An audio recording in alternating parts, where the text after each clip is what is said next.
Alright guys, so we have the Gathering Storm Part 3 Rise of the Primarch book. So this is the third and I believe final installment for the Gathering Storm. There will be some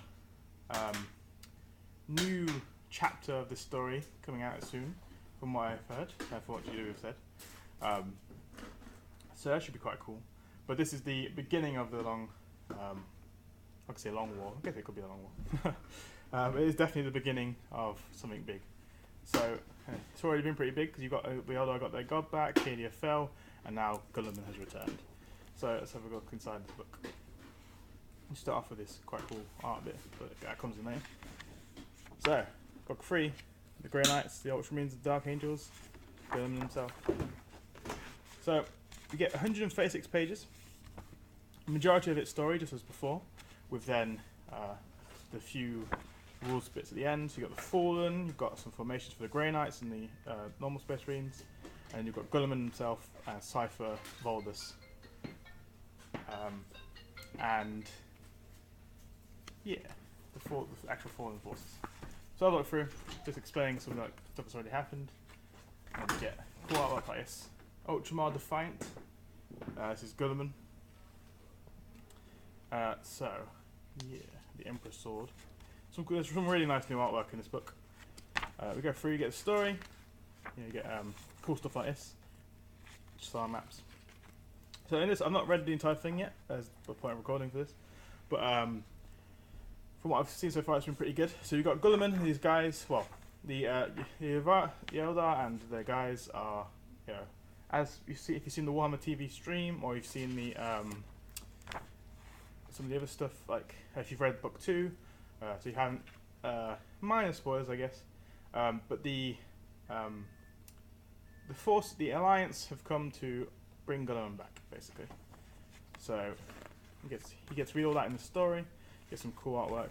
So he also goes into about Gulliman. This is him during the Heresy. This is him in his Heresy armor, with his fellow guys in the background. Well, I think this artwork depicts just before the Heresy. It was actually used on the front cover for the Horus Heresy novel, which is set beforehand with Gulliman versus Orcs. Well, the Ultramarines versus Orcs. And I think something else. I don't know. I've not read that entire book. But yeah. So you get Ultramarines.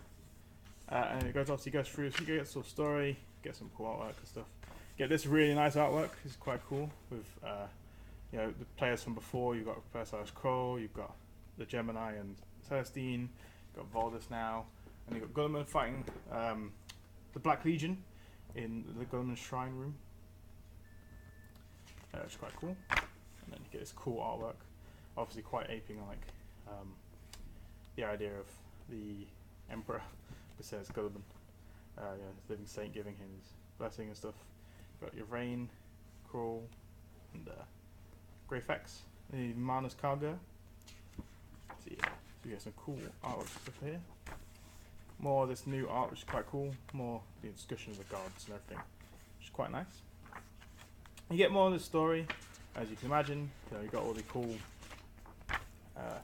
backstory about what's going on, like why Gulliman's been brought back, what he does now that he is back, which is quite interesting.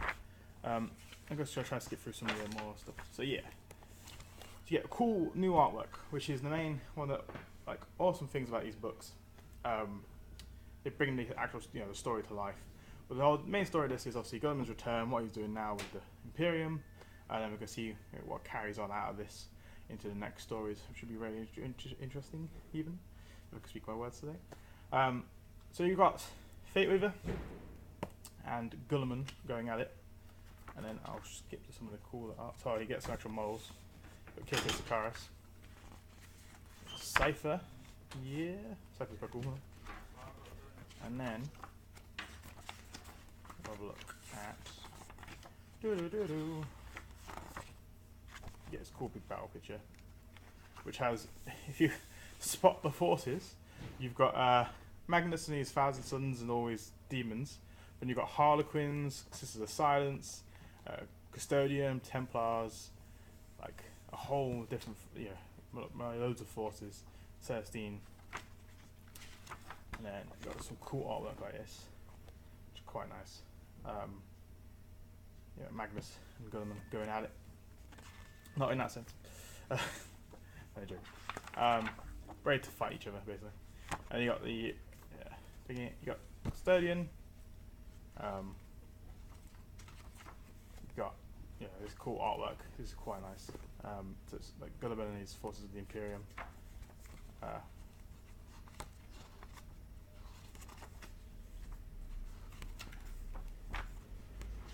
Before you get into the rules.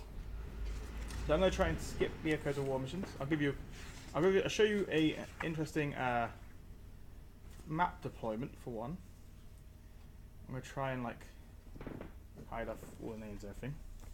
You get this, if you can see it. Not 100% sure. I'll try and just do this. So you get this cool new deployment style,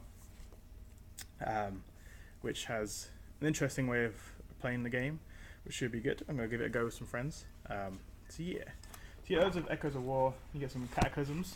These Cataclysms, as far as I can tell, are not actually based on story. They're just basically new ways of playing, which is quite cool.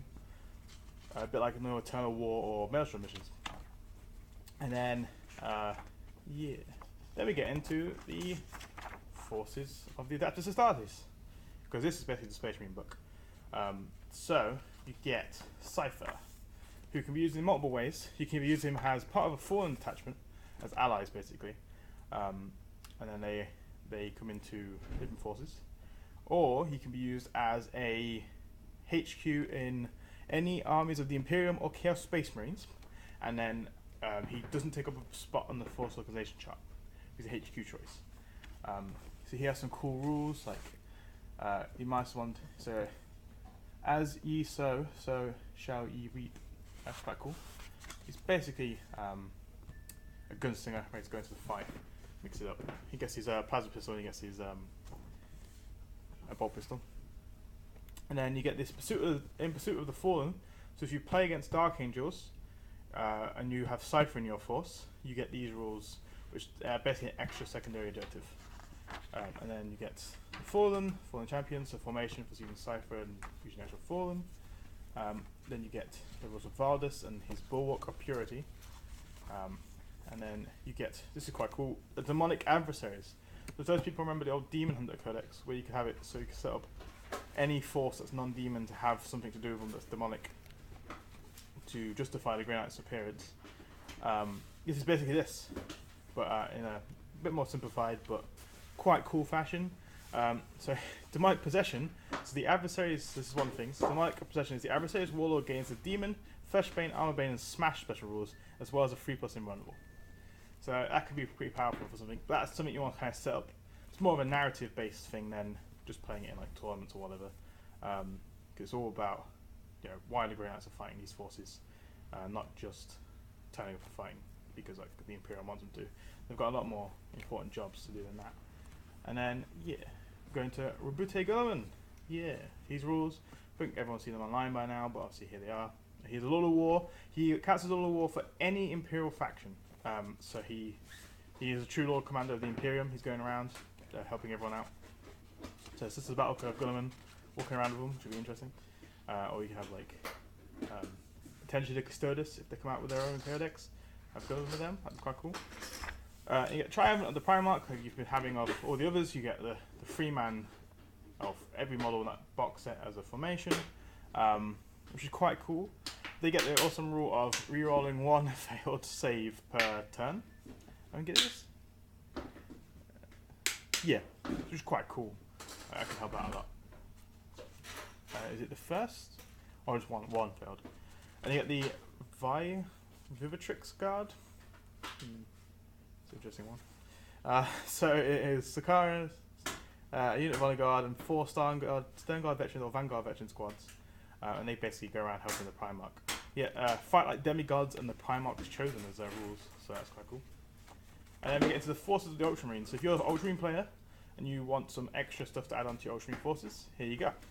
So you get special warlord traits, you get special relics of Ultramar now unlocks thanks to Gulliman being around, which is quite cool. There's some quite nice ones in here. Like you get this one gives you a turn warrior and it will not die. And you get this cool Vengeance of Ultramar gun. This one's quite cool. It's a Soldier's Blade. So it's a 20-point sword, or weapon, I guess it's a sword. Strength user, AP2 melee. Just a strike initiative AP2 weapon, which is quite cool. Which could be useful. And you get a special strike force attachment for them, which works very much the same as like Battle Company or Guardian Strike Force, stuff like that. But based more around obviously the Ultramarines. Which is quite cool. And yeah, and you get some special tactical objectives for playing as the Ultramarines rather than just playing as normal ones. And yeah, then we get to the end of the book. So quite a cool book. The story's getting obviously getting a lot more pushed and getting ready for this next stage. This is literally the rising storm. This is the gathering storm. This is the beginning of, not the beginning of the end, but beginning of something new. So it's quite cool to see Games Workshop pushing the story, and should be a good series overall. But that is the Gathering Storm 3 Rise of the Primarch book. Looking forward to future ones, see what else they do. Cheers guys.